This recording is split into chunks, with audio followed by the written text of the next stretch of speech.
हाय मैत्रिणींनो, आज आपण बनवतो आहोत दुधाचा असा मस्तपैकी एक पदार्थ जो छानपैकी उन्हाळ्यात आपल्याला थंडावा देणार आहे। तर आपण बनवणार आहोत मस्तपैकी दुधाचं सरबत। तर त्यासाठी मी हे फुल मिल्क हे जे आहे ना अगदी छान असं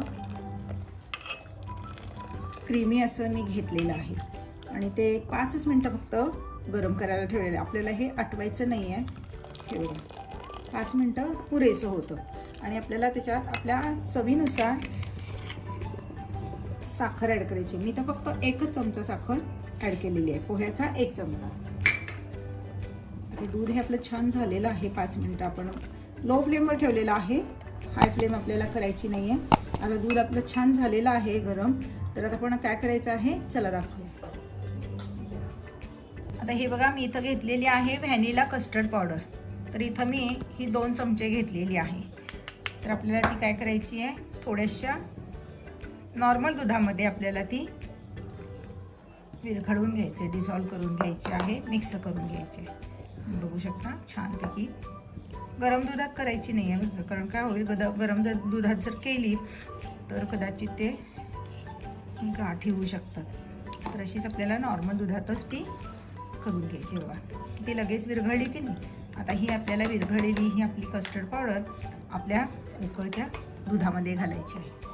हे बघा आता आपण ही आणि हे मिक्स करताना आपल्याला दुधाची जी गॅसची जी फ्लेम आहे की नाही अगदी लो ठेवायची आहे बरं का, हायवर करायची नाही किंवा मीडियमवर करायची नाही आहे।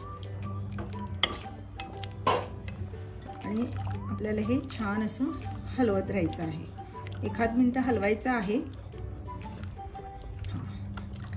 आणि आता हे आपल्याला करायचं आहे साईडला ठेवून द्यायचं आहे। आणि आता आपल्याला पुढचं काय करायचं आहे बघूया। तर हे बघा आपण परत एक भांडं असं छानपैकी आपण असं ठेवलेलं आहे गॅसवर। गॅसची फ्लेम लो आहे आणि आपल्याला काय करायचं आहे 1 2 आणि 3 चमचे आपल्याला साखर परत तिचं कॅरेमल सिरप करून घ्यायचं आहे। शुगर सिरप असं कॅरेमल करायचं आहे मस्तपैकी। तर हे बघा आपलं हे कॅरेमल आपलं शुगर सिरप आपलं कॅरेमल व्हायला लागलेलं आहे। आणि आपण लो फ्लेमवर केलेलं आहे बघा, एकदम लो फ्लेम ठेवलेली आहे। आणि याचा कलर बघू शकता तुम्ही। आपल्याला हे थोडंसं अजून थोडं किंचित डार्क करायचं आहे, जेणेकरून आपल्या दुधाला पण टेस्ट छान येईल आणि कलर पण छान येईल। तर आता आपण गॅस करूया बंद, कारण का आपलं भांडं आहे गरम, तेव्हा गॅस पूर्ण बंद करायचा आहे। 1-2 मिनटं आपल्याला 1-2च मिनटं परत ह्या गरमच ह्याच्यामध्ये आपल्याला हे ठेवायचं आहे। तुम्ही बघू शकता हे किती सुंदर कलर आलेला आहे। फक्त थोडंसं अजून आपल्याला डार्क करूयात आपण। हे बघा झाला की नाही मस्त कलर। आता हे आपल्याला घालायचं आहे आपल्या दुधामध्ये ॲड करायचं आहे। आणि आपल्याला खाली गॅस आपल्याला चालू करायचा आहे। आपल्याला मीडियम फ्लेमवर किंवा लो फ्लेमवर तुम्ही कसंही ठेवू शकता। आपल्याला हे कॅरेमल ह्याच्यामध्ये ॲड करत जायचं आहे। हे विरघळतं तुम्हाला माहिती आहे, आपल्या अनेक रेसिपीमध्ये मी दाखवलेलं आहे। हे घट्ट होतं पण पुन्हा नंतर विरघळून जातं, त्यामुळे काही टेन्शन घ्यायची गरज नाही आहे। तर हे आपलं सगळं कॅरेमल आपल्याला ह्याच्यामध्ये ॲड करायचं आहे।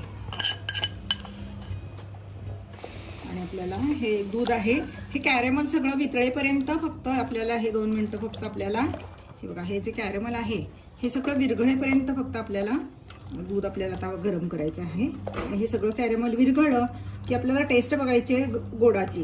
तुम्हाला वाटलं अगदी थोडंसं जरासं आपल्याला गोड हवं आहे तर एखादा चमचा तुम्ही ह्या स्टेजला ह्याच्यामध्ये वाढवू शकता। आणि एक कॅरेमल विरघळलं पूर्णपणे की तुम्ही गॅस बंद करून ठेवायचं आहे। आणि आपल्याला हे नॉर्मल टेम्परेचरला आल्यानंतर पुढे काय करायचं ते आपण नंतर बघूयात। तर हे बघा हे पूर्ण नॉर्मल टेम्परेचरवर थंड झालेलं आहे आपलं। आणि तुम्ही कलर बघू शकता कसला सुंदर आलाय। पण ही सगळी प्रोसिजर करायच्या अगोदर मी तुम्हाला एक दाखवायचं मिस झालं माझ्याकडून। तर आपण हे काय केलं होतं, सब्जा बी आपण 2 चमचे ते 3 चमचे आपण पाण्यामध्ये छान भिजत घातलेले आणि ते फुलल्यानंतर त्यातलं एक्स्ट्राचं पाणी काढून टाकलं आपण। आणि हे असे छान आपल्याला तयार झालेले आहेत सब्जा बी। तर आता हे आपलं दूध पण आहे हे मस्तपैकी आपलं छान नॉर्मल टेम्परेचरला थंड करून घेतलेलं आहे आपण. आता आपल्या आवडीनुसार आपल्याला याच्यामध्ये सब्जा बी ॲड करायचं आहे. तुम्ही एक चमचा घालू शकता, 2 चमचे घालू शकता, जसं तुम्हाला आवडेल तसं. तर आता आपण इथं 1.5 चमचा आपण सब्जा बी याच्यामध्ये ॲड करूयात. तर खूप मस्त अगदी हा सरबत होतो आणि आपण हे छान असं मिक्स करून घेऊया. आणि चला आता आपण ह्याचं मस्तपैकी ड्रेसिंग करूया. आता आपण असं मस्तपैकी ग्लासामध्ये याला ट्रान्सफर करूया. ते सुंदर झालं आहे बघा, कलर कसला मस्त आला आहे कॅरेमलमुळं. आणि मी सांगायचे तुम्हाला म्हणजे मी हे 1 लिटरमध्ये केलेलं आहे. आपल्याला असे छानपैकी 4 ग्लास तयार होतात हे. आणि आपला हा सब्जा बी मस्तपैकी छान ह्याच्यामध्ये दिसतोय. आणि आता आपल्याला ह्याच्यामध्ये घालायचे आहेत आईस क्यूब. तुम्ही आईस क्यूब घालूनच हे सर्व करू शकता, कारण थंडच छान लागतं. फ्रीजमध्ये पण आपण हे ठेवलं तरी काही हरकत नाही, फ्रीजमध्ये पण आपल्याला हे ठेवून द्यायचं आहे. तर आता अशा प्रकारे आपलं हे झालेलं आहे तयार. तुम्ही बघू शकता हा इतका मस्त आपला हा झालेला आहे. सुंदर दिसतोय, बघितलं का हा सरबत. आणि तुम्हाला अजून ह्याच्यामध्ये जर आणखीन डेकोरेट करायचं असेल तर तुम्ही याच्यावरतून थोडंसं अजून सब्जा बी टाकू शकता. आणि जेली असेल तर जेलीसुद्धा तुम्ही याच्यामध्ये घालू शकता. Red colour, orange colour, blue colour. माझ्याकडे सध्या आता संपलेली म्हणून मी जेली ॲड केलेली नाही, तर ती पण कलरफुल जेलीच्यामध्ये खूप सुंदर दिसते. आणि आपल्याला हा मस्तपैकी असा हा सुंदर असा हा आपल्याला दुधाचा सरबत तयार झालेला आहे. तर तुम्ही नक्की करून बघा आणि पिऊन बघा आणि कमेंट्स करायला विसरू नका आणि सबस्क्राईब करायला तर अजिबात विसरू नका. Bye bye.